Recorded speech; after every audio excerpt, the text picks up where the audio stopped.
ছেলেদের শৈশব কাটে খাতার পাতায় স্বপ্ন আঁকতে আঁকতে, আর যৌবন কাটে অচেনা শহরের আলোয় নিজের ছায়া খুঁজতে খুঁজতে।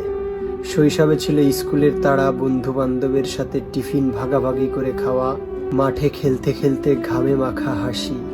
সেই দিনগুলো কত সহজ, কত নির্ভার ছিল। ভাবতাম একদিন বড় হব, সব ঠিক হয়ে যাবে, জীবনটা ছবির মতো সুন্দর হবে। কিন্তু সময় বড় নিষ্ঠুর। ছোটবেলার ব্যাগ বদলে কাঁধে ওঠে দায়িত্বের বোঝা, খেলার মাঠ বদলে যায় কাজের জায়গায়, আর মায়ের মুখ বদলে যায় ফোনের পর্দায় বন্দী এক ছবির মাঝে। যৌবনে এসে বুঝি টাকার পিছে দৌড়াতে দৌড়াতে জীবনকে যেন কোথায় ফেলে আসি।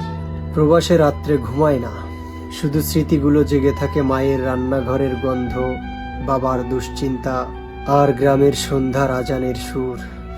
এখানে হাসিটাও কাজের, আর ক্লান্ত লুকিয়ে রাখতে হয় বুকের ভিতরে। কেউ জিজ্ঞেস করে না ভালো আছিস তো, সবাই শুধু জানতে চায় কত টাকা বেতন পাস। যৌবনটা এভাবেই ফুরিয়ে যায়, শুধু হিসাবের খাতায় স্বাক্ষর দিতে দিতে। না আছে উৎসবের আনন্দ, না আছে নিজের জন্য এক মুঠো সময়। তবুও ছেলে মানুষ থামে না, কারণ সে জানে তার ঘামেই হাসবে তার পরিবারের সকল মানুষগুলো, তার না ঘুমেই ঘুম আসবে মায়ের চোখে।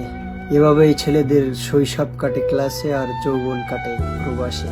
স্বপ্নের দাম দিতে দিতে নিজের সব থেকে সুন্দর সময়গুলো সে নিজেই বিলিয়ে দেয়।